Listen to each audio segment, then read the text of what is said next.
Chapter 10: The Integrative Revolution. Primordial Sentiments and Civil Politics in the New States. 1. In 1948, scarcely a year after independence, Pandit Nehru found himself in the always unsettling position for an opposition politician finally come to power of being obligated to place in practice a policy he had long espoused but never liked. With Patel and Sitaramaya, he was appointed to the Linguistic Provinces Committee. The Congress has supported the principle of linguistic determination of state boundaries within India almost since its founding, arguing ironically enough that British maintenance of arbitrary, that is, non-linguistic administrative units was part of a divide and rule policy. In 1950, it has actually reorganized its own regional chapter along linguistic lines so as better to secure its popular appeal. But with the echoes of participation perhaps still ringing in his ears, Nehru was deeply shaken by his experience on the Linguistic Committee, and with the candor that made him virtually unique among the leaders of the new states, he admitted it. This inquiry has been in some ways an eye-opener for us. The work of 60 years of the Indian National Congress was standing before us, face to face with centuries-old India of narrow loyalties, petty jealousies, and ignorant prejudices engaged in moral conflict, and we were simply horrified to see how thin was the ice upon which we were shaking. Some of the ablest men in the country came before us and confidently and emphatically stated that language in this country stood for and represented culture, race, history, individuality, and finally a subnation. But horrified or not, Nehru, Patel, and Sitaramaya in the end were forced to endorse the claims of Andhra as a Telugu-speaking state, and the thin ice was broken. Within the decade, India has been almost entirely reorganized along linguistic lines, and a wide range of observers, both domestic and foreign, were wondering aloud whether the country's political unity will survive this wholesale concession to narrow loyalties, petty jealousies, and ignorant prejudices. The problem that opened Nehru's eyes in such wide astonishment is phrased in linguistic terms, but the same problem phrased in a wide variety of terms is, of course, literally pandemic to the new states, as the countless references to dual or plural or multiple societies, to mosaic or composite social structures, to states that are not nations and nations that are not states, to tribalism, parochialism, and communalism, as well as to pan-national movements of various sorts demonstrate. When we speak of communalism in India, we refer to religious contrasts. When we speak of it in Malaysia, we are mainly concerned with rational ones, and in the Congo with tribal ones. But the grouping under a common rubric is not simply adventitious. The phenomena referred to are in some way similar. Regionalism has been the main theme in Indonesian disaffection, differences in custom in Moroccan. The Tamil minority in Ceylon is set off from the Sinhalese majority by religion, language, race, region, and social custom. The Shiite minority in Iraq is set off from the dominant Sunnis virtually by an intra-Islamic sectarian difference alone. Pan-national movements in Africa are largely based on race. In Kurdistan or on tribalism. In Laos, the Shan states, and Thailand on language. Yet all these phenomena too are in some sense of a piece. They form a definable field of investigation. That is, they would, could we but define it. The stultifying aura of conceptual ambiguity that surrounds the terms nation, nationality, and nationalism has been extensively discussed and thoroughly deplored in almost every work that has been concerned to attack the relationship between communal and political loyalties.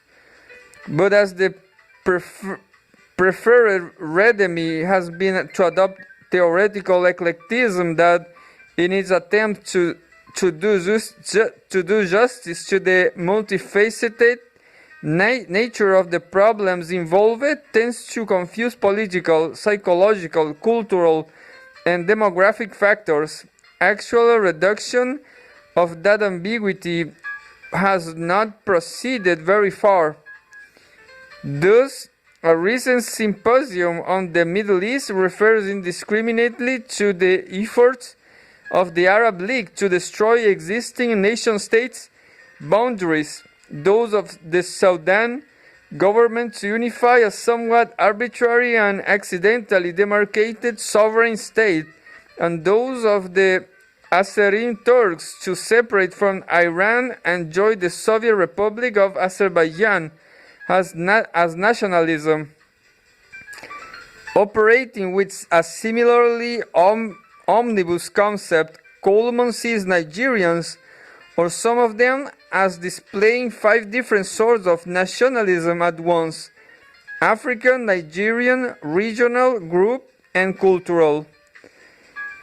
And Emerson defines a nation as a terminal community, the largest community that, when the chips are down, effectively commands men's loyalty, overriding the claims both of the lesser communities within it and those that cut across it or potentially enfold it within a still greater society. We simply shift the ambiguity from the term nation to the term loyalty, as well as seeming to leave such questions as whether India, Indonesia, or Nigeria are nations to the determination of some future unspecified historical crisis. Some of this conceptual haze is burned away, however, if it is realized that the peoples of the new states are simultaneously animated by 2 powerful, thoroughly independent, yet distinct, and often actually opposed motives: the desire to be reorganized as responsible agents, those wishes, acts, hopes, and opinions matter, and the desire to build an efficient, dynamic modern state. The one aim is to be noticed. It is a search for an identity and a demand that the identity be publicly acknowledged as having import, a social assertion to the self as being somebody in the world. The other aim is practical. It is a demand for progress, for a rising standard of living, more effective political order, greater social justice, and beyond that of playing a part in the larger arena of world politics, of exercising influence among the nations. The two motives are again most intimately related because citizenship in a truly modern state has more and more become the most broadly negotiable claim to personal significance, and because what Mazzini called the demand to exist and have a name into such a great extent fired by a humiliating sense of exclusion from the important centers of power in world society. But they are not the same thing. They stem from different sources and respond to different pressures.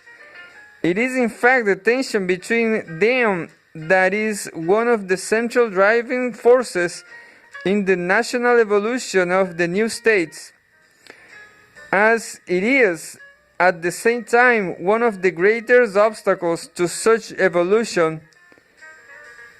This tension takes a peculiarly severe and chronic form in the new states, both because of the great extent to which the people's sense of self remains bound up in the gross actualities of blood, race, language, loyalty, religion, or tradition, and because of the steadily accelerating importance in this century of the sovereign state as a positive instrument for the realization of collective aims. Multi-ethnic, usually multilinguistic, and sometimes multiracial, the population of the new states tend to regard the immediate, concrete, and to them inherently meaningful sorting implicit in such natural diversity as the substantial content of their individuality. To subordinate this specific and familiar identification in favor of a generalized commitment to an overarching and somewhat alien civil order is to risk a loss of definition as an autonomous person, either through absorption into a culturally undifferentiated mass, or what is even worse, through a domination by some other rival ethnic, racial, or linguistic community that is able to imbue that order with the temper of its own personality. But at the same time, albeit the most unenlightened members of such societies are at least dimly aware, and their leaders are acutely aware, that the possibilities for social reform and material progress they so intensely desire and are so determined to be achieved rest with increasing aid on their being enclosed in a reasonable, large, independent, powerful, well-ordered polity. The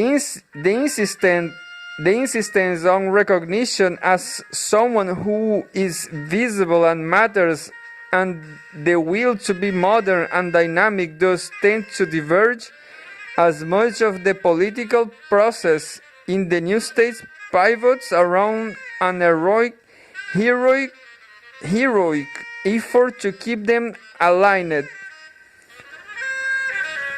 2. A more exact phrasing of the nature of the problem involved here is that, considered as societies, the new states are abnormally susceptible to serious disaffection based on primordial attachments.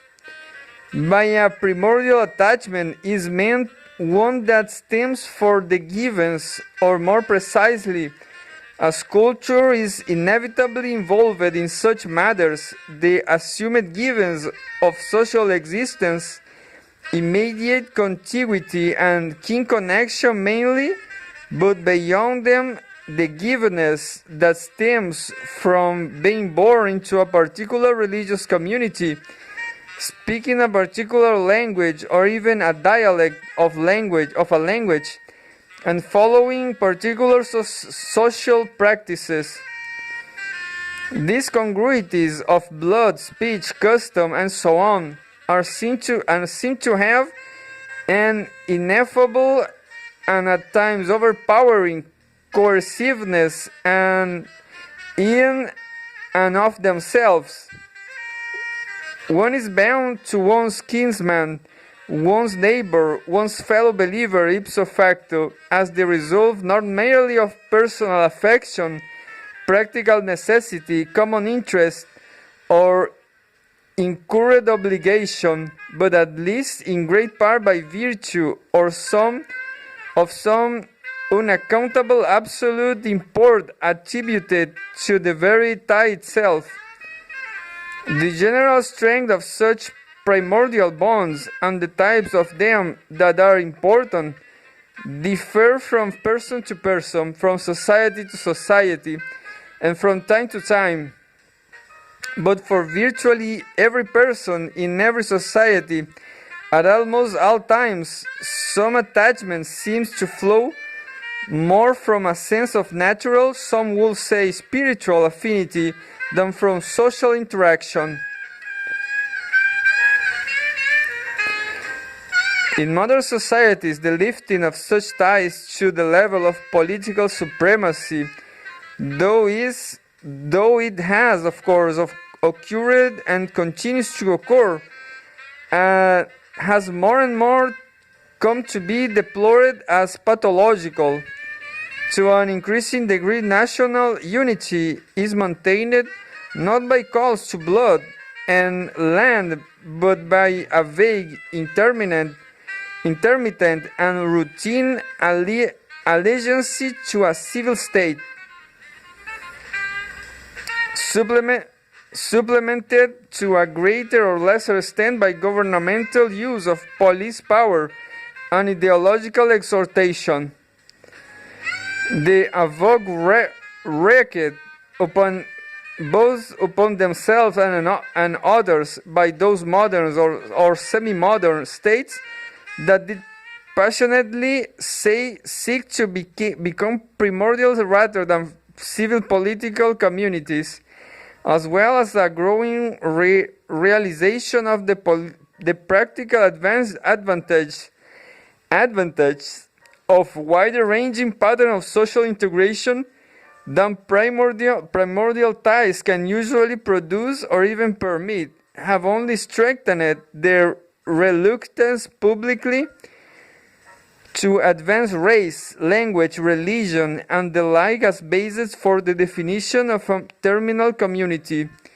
But in modernizing societies where the tradition of civil politics is weak and where the technical requirements for an effective welfare government are poorly understood, primordial attachments tend, as an error discovered, to be repeatedly, in some cases almost continually, proposed and widely acclaimed as a preferred basis for the demarcation of autonomous political units.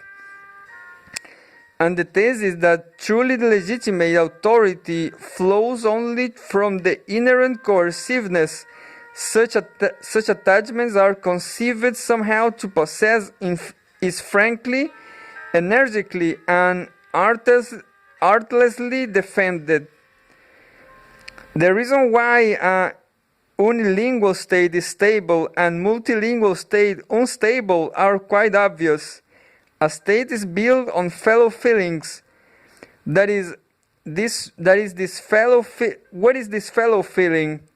To state briefly, is a feeling of corporate sentiment of oneness, which makes those who are charged with it feel that they are kith and kin. This feeling is a double-edged feeling. It is at once a feeling of consciousness of kind, which on the one hand binds together those who have it so strongly that it overrides all differences arising out of economic conflicts of social gradation, and on the other severs them from those who are not of their kind. It is a longing not to become to any other group. The existence of this fellow feeling is the foundation of a stable and democratic state.